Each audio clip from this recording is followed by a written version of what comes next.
በኔ ላይ ሄዶብኝ ባል ብዬ አልቀበለው። ለነገሩ ተመስገን ነው ደሬ ይሄንን ስለማያደርግ አያስጨንቀኝ። በደንብ ነው የምችለው። ይኸውልሽ እኔ የምጋግረው እንጀራ በጣም ከመጣፈጡ የተነሳ ሙሉ ቤተሰቡ እንዳለ ጭርስ አድርጎ ይበላና በኋላ ችግር ይፈጠራል እኮ እንጂ ይችላል። ያን ያህል ዘመን እንደዛ ብቻዬን ስተክዝ እንደዛ ብቻዬን ሳለቅስ አራቆ እንዴት አድርጎ አስቻለ? እንዴት ቻልክበት? አላውቅም ሰላም አላውቅም። እሺ በቃ እንጠራለን። ልቀቃት፣ በእናትህ ልቀቃት። በቃ ቶሎ በይና ሂጂና ጥሪያት። እሷት በይው እንዴ አባትሽን እሱ ታያለሽ። እየተገናኙ ይመስልሻል? እኔ እንጃ ማየ። እና ታዲያ አንቺ ራስሽ መልስ ሰጣሽለትን ጉዳይ ነው እኔን የምትጠይቂ ነው ወይስ የሆነ ጥርጣሬ አይምሮ ውስጥ ልታስቀምጪ እየሞከርሽ ነው? ያን ኤቢ እህቴ ነች። እሺ እህትማማቾች ነው ያቃለ ያለው። እኔ እኮ እህትሽ መሆኗን ያወኩት አሁን። አበቃ ናታን ሂድ። እህትዬም ኤቢም ቤት ውስጥ ናቸው። ከመጡ ሌላ ችግር ላይ አደጋ ውስጥ ነው የምንገባው። ሂድ በቃ ሂድ። ቆይ ምንድነው አባትሽን አባዬ ብሎ ለመጥራት እንደዚህ ያሽማቀቀሽ? በስመ አብ እኔ ብቻ ነኝ ይሄ ሰላቢ የሆነ ልጅ በቃ ይሰለባና ይታይሻል። አንዲ በመንፈስ ምና ያው እኔ እንደምታይኝ ብቻ ነኝ ማየት ትቻልሽ አይደል ጋሼ? እኔ ግን አላሳዝንህም እንዴ? አሁን እንደገና ደግሞ እስክትመጣ ድረስ ልጠብቃት ነው? ሰላም 20 ዓመት ሙሉ ጠብቅሽ አይደለም እንዴ? 20 ደቂቃ መታገስ ያቅትሻል?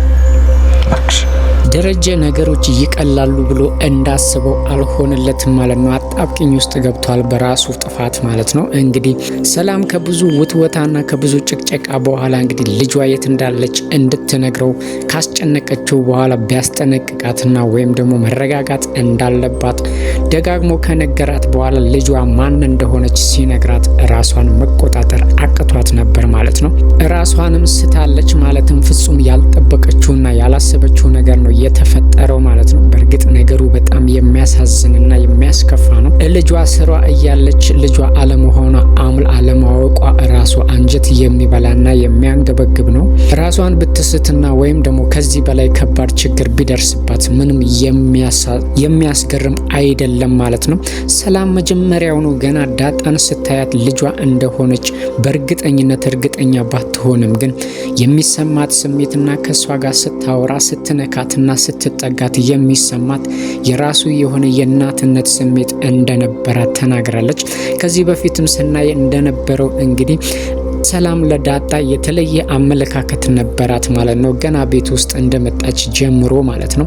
ፍቅራቸውና አቀረቤታቸው ፍጹም የእናትና የልጅ እንደሆነ ግልጽ ነበረ። አሁን ላይ ደግሞ ሰላም ያልጠበቀችውን ነገር ደረጀ ልጅሽ ዳጣ ነች ሲላት እንግዲህ መስማት አቅቷት ራሷን ስታለች ማለት ነው። አሁን ላይ እንግዲህ ያለችበት ሁኔታ ከአደጋ ውጪ ቢሆንም ደረጀ ግን ትልቅ ስህተት እየሰራ መስሎት ነበር ማለት ነው። ምክንያቱም አሁን ላይም ሰላም እርጉዝ ነች፣ በዛ ላይ ለመውለድ ደርሳለች። በእሷ ላይ ትልቅ አደጋ ሊደርስ ይችል ነበር ማለት ነው። በጣም ስላስጨነቀችውና በጣም ስላስቸገረችው ነው እንጂ ለመናገርም ዝግጁ አልነበረም ደረጀ ማለት ነው። ቀድሞ ነገሮች እንዲህ ሊሆኑና ወይም ደግሞ ከዚህ የበለጠ ሊበላሹ እንደሚችሉም እያሰበ ነበር። እስከ ዛሬ ድረስም እንግዲህ ዝም ብሎ ውስጡን ሲብሰለሰልና ሲብከነከን የቆየውም ይሄ ችግር እንዳይፈጠርበት ነበር ማለት ነው። አሁን ላይ ሰላም እንግዲህ ልጇ ዳጣ በመሆኗ በጣም ደስታ ቢሰማትም እስካሁን ድረስ እያሳለፈችውና ልጅነቷን ቁስሏንና ህመሟን በሙሉ ህሊናዋ ለመረዳትና ወይም ደግሞ ምን አይነት ጊዜ እንዳሳለፈች ስትጨነቅና ስታስብ ነበር ማለት ነው። ልጇ አጠገቧ ሆና ያለመንከባከቧና እናትሽ ነኝ ብላ ያለመናገሯ እንደ ጸጸት የግርሳት ቢሆንባትም አሁን ላይ ግን ራሷን መቆጣጠር እስከሚያቅታት ድረስና ደረጀ ደግሞ ነገሮች ይበላሻሉ ብሎ ስለፈራም እንዲገናኙም በፍጹም አልፈለገም አሁንም ድረስ ማለት ነው። ሰላም መጀመሪያም እንግዲህ ራሷን ከሳታችበት እንደነቃች የፈለገችው ዳጣን ነበረ። ደረጀ ግን ነገሮች ሊበላሹ ይችላል ብሎ እንዳታገኛት አድርጎ ነበር ማለት ነው። እንግዲህ እሱ እንዳታገኛት ባደረገ ቁጥር ጉጉቷና የእናትነት ፍቅሯ ፈንቅሏት ሊወጣ ይችላል።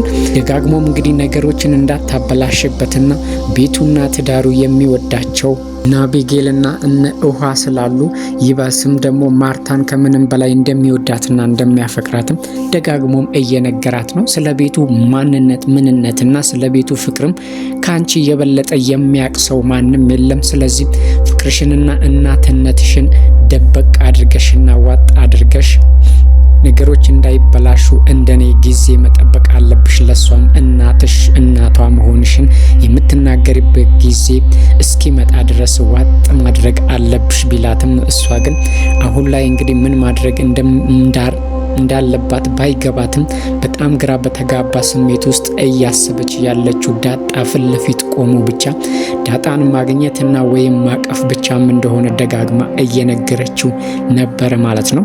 ደረጀም አሁን ላይ ያለበት ስቃይና ጭንቀት እንግዲህ ከወትሮ እየጨመረ መጥቷል። ምክንያቱም በእናትነት ፍቅሯ ሰላም ወይም ደግሞ ትልቅ ስህተት ልትሰራብኝ ትችላለች።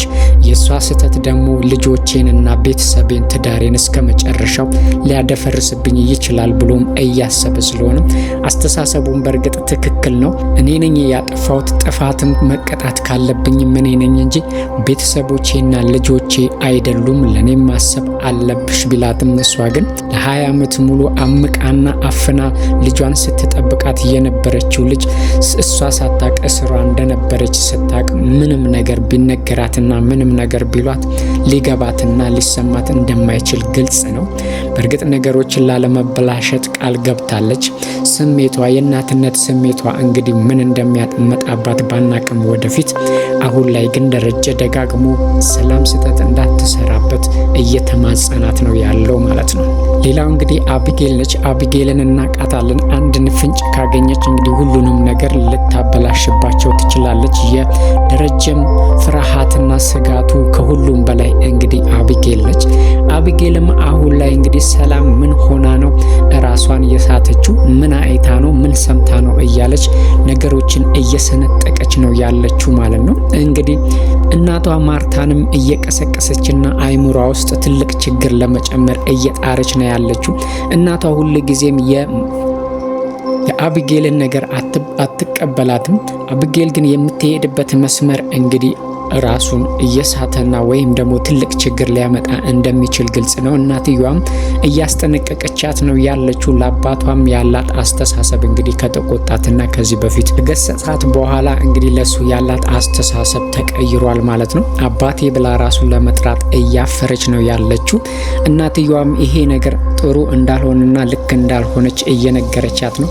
እሷ ግን ምንጊዜም ነገሮችን ከመሰንጠቅና ለምን የሚሉ ጥያቄዎች አይምሯ ውስጥ እያመጣች ሁሉንም ነገር ለማበላሸት እንደ ጣረች ነው ያለችው ማለት ነው። እንግዲህ ለሰላምም ደረጀ እንደ ውሻ የምታነፈንፍ ነገሮችን የምትሰነጥቅ አቢጌል የምትባል ልጅ ስላለች ምንም አይነት ስህተት እንዳትሰሪ እባክሽን ብሎ እያስጠነቀቃት ያለው ለዚህ ሆኖ ማለት ነው። አሁንም እንግዲህ አቢጌል በሰላም መታመምና ራሷን መሳት ምንም ሳይመስላት ለምንድን ነው ራሷን የሳተችበት ምክንያት ምንድን ነው የሚለውን ብቻ ነው ትኩረት እያደረገች ያለችው። እናቷ ውስጥም እንግዲህ ትልቅ ጥያቄ እንዲፈጠር እያደረገች ነበረ ማለት ነው። ናታንም እንግዲህ ለማርታ አንድ ጥያቄ አቅርቦላታል። አንቺ እንግዲህ በዳጣ ቦታ ብትሆኚ ምን ታደርጊ ነበር? ማለትም እንግዲህ ደረጀ ከሌላ ሰው ልጅ ቢኖረው ምን ታደርጊያለሽ ብሎ ጥያቄ ሲጠይቃት፣ ይሄ ጥያቄ እንግዲህ የደረጀም ጥያቄ ነው። ደጋግሞ ይጠይቀኛል፣ ግን እኔ አሁን ላይ ምን ማድረግ እንዳለብኝ መናገር አልችልም፣ ግን ይሄ በጣም አስጠያፊና ከባድ ነገር ነው ብለዋለች ማለት ነው። ናታንም እንግዲህ በውስጡ በጣም ተጨንቆ ነበረ። ምክንያቱም ዳጣ እንግዲህ ያው የነ አቢጌል እህት እንደሆነች አውቋል። ይሄ ነገር ደግሞ በጣም አስጨንቆት ማርታንም ደጋግሞ ጥያቄ ሲጠይቃት የመለሰችለት መልስ በጣም አስደንጋጭ ሆኖበታል ማለት ነው። እሷም እንግዲህ ደረጀ ላይ ያላት እምነትና አቋም በጣም ጠንከር ያለ ነው። እንግዲህ አንድ ቀን መስማቷ የማይቀር ነውና የሰማች ጊዜ ግን ምን ያህል ልትሰበርና ምን ያህል እምነቷ ሊጠፋ እንደሚችል ግልጽ ነው። ለደረጀ ያላት አስተሳሰብና ክብር ላይ ከፍ ያለ ስለሆነ እንግዲህ ዝቅ ብሎ ስታገኘው ምን ልታደርግ እንደምችል ባናውቅም አሁን ላይ ግን በደፈናው ለመፍረድ አልሞከረችም ማለት ነው። መጨረሻ ላይም እንግዲህ ደረጀ ከብዙ ጭንቀትና ከብዙ ስቃይ በኋላ ሰላምን በተቻለው መጠንና በቻለው መጠን እንግዲህ መክሮና ለማረጋጋት ከሞከረ በኋላ ወደ ቤት ይዟት ገብቷል። ሰላምም እንግዲህ ቤት ውስጥ ስትገባ ዳጣን አልየለችም። እሱም አውቆ ነበር እንደዚህ ያደረገው ማለት ነው። እንድትረጋጋ አስቦ ነበር። እሷ ግን በፍጹም ለመረጋጋት አልቻለችም። እንግዲህ ቤት ውስጥም ቁጭ ብላ በሩን እያየች ነበር። በዚህ ሰዓት ደግሞ ማርታ ትኩረቷን ወደ እሷ አድርጋ ነበረ። በእርግጥ ምንም አይነት ጥያቄ ባትጠይቃትም የሆነ የጨነቃትና ያስጨነቃት ነገር እንዳለ ግልጽ ነው ማለት ነው። በዚህ ሰዓት ደግሞ ደረጀ እንግዲህ መሬት ተሰንጥቆ ቢወጣው ደስ ይለው ነበረ። እንግዲህ ለሰላም ዳጣ ልጇ እንደሆነች በመንገሩ እስኪጸጸት ድረስና እስኪጨንቀው ድረስ እስኪያልበው ድረስ በጣም ተጨንቆ ነበር ማለት ነው። ሰላም ደግሞ የእናትነት ፍቅሯ እንግዲህ እያስጨነቃት ነበር። በሩን እያየች ዳጣ እንድትመጣም እየጸለየች ባለችበት ሰዓት እንግዲህ ዳጣም በሩን ከፍታ ገብታለች ማለት ነው። እዚህ ጋር እንግዲህ አሁን የግድ ነው ሰላም ስሜታዊ መሆኗ የማይቀር ነው ማለት ነው። ዳጣ ወደ ቤት በገባችበት ሰዓት እንግዲህ ወይ ልጄ ብላ ልታቅፋትም ትችላለች። ይሄኔ ደግሞ ማርታ ውስጥ እንግዲህ ማርታ ጭንቅላት ውስጥ ትልቅ ጥያቄ ሊፈጠር ይችላል ማለት ነው። እንግዲህ ደረጀ የፈራው ነገርና በጣም ያሳሰበው ነገር ትልቅ ችግር ውስጥ ሊጨምረው ይችላል ማለት ነው። በፍጹም ሰላም መረጋጋት አልቻለችም። በእርግጥ እንደሚያዩት ቀላል ነገር አይደለም። ለ20 ዓመት ሙሉ ልጅን ሲጠብቁት የነበረችው ልጅ ደግሞ እስሯ ሆና ስታገኛት ራስን መቆጣጠርና አይምሮን እንግዲህ ትክክለኛው አስተሳሰብ ላይ ማድረግ ትንሽ ይከብዳል ማለት ነው። ደረጀ ሰላምን ያልተረዳት ነገር ቢኖር ይሄ ነው ማለት ነው። ለ20 ዓመት ሙሉ ልጇን ስትጠብቅ ኖራለች። ዛሬ ደግሞ ድንገት ተነስቶ ልጅሽ ዳጣ ነች ወይም እስርሽ ነበረች እስከዛሬ ድረስ ሲላት ራሷን አለመቋቋሟ ነው እንጂ የሚገርመው ራሷን አለመቋቋሟ ምንም ነገር አይገርምም ማለት ነው። ደረጀ ደግሞ ይሄንን ነገር ሊረዳት አልቻለም። በእርግጥ እሱም የራሱ ጭንቀቶች አሉበት። ቤተሰቡና ልጆቹ እንዳይበተኑ ነው ይሄንን ነገር እያደረገ ያለው ማለት ነው። ግን ነገሮችን በራሱ መንገድ ለማስተካከል እየሞከረ ነው ያለው። ሰላም ግን በፍጹም ራሷን ለመቆጣጠር አልቻለችም ማለት ነው። ዳጣም እንግዲህ ለሰላም ያላት አስተሳሰብ የምናቀው ሁላችንም የምናቀው ነው ማለት ነው። መቼም ማወቋ የማይቀር ነው።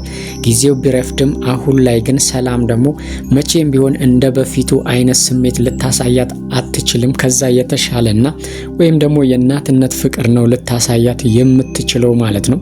በፊትም ልጇ መሆኗን ሳታቅ ራሱ ለሷ ተሳሳላች። አንጀቷ ነበረ የሚንቦጫቦጨው ማለት ነው። አሁን ላይ ደግሞ ልጇ እንደሆነች ካወቀች በኋላ ለየት ያለ ፍቅርና ለየት ያለ አቅራቦት ስታሳያት እንግዲህ ዳጣ ራሱ ጭንቅላቱ ውስጥ ሌላ ነገር ሊፈጠር ይችላል። እሷ ብቻ ሳትሆን እንግዲህ ቤተሰቡ በጠቅላላ በሁለቱ መካከል ምን እየተካሄደ እንዳለ ሊጠረጥሩና ሊገምቱ ይችላሉ ማለት ነው። እንግዲህ የሰላም ስሜታዊነት ወዴት እንደሚወስደን ባናውቅም አሁን ላይ ግን ደረጀን በጣም አስጨንቆታል የሰላም አለመረጋጋት ማለት ነው።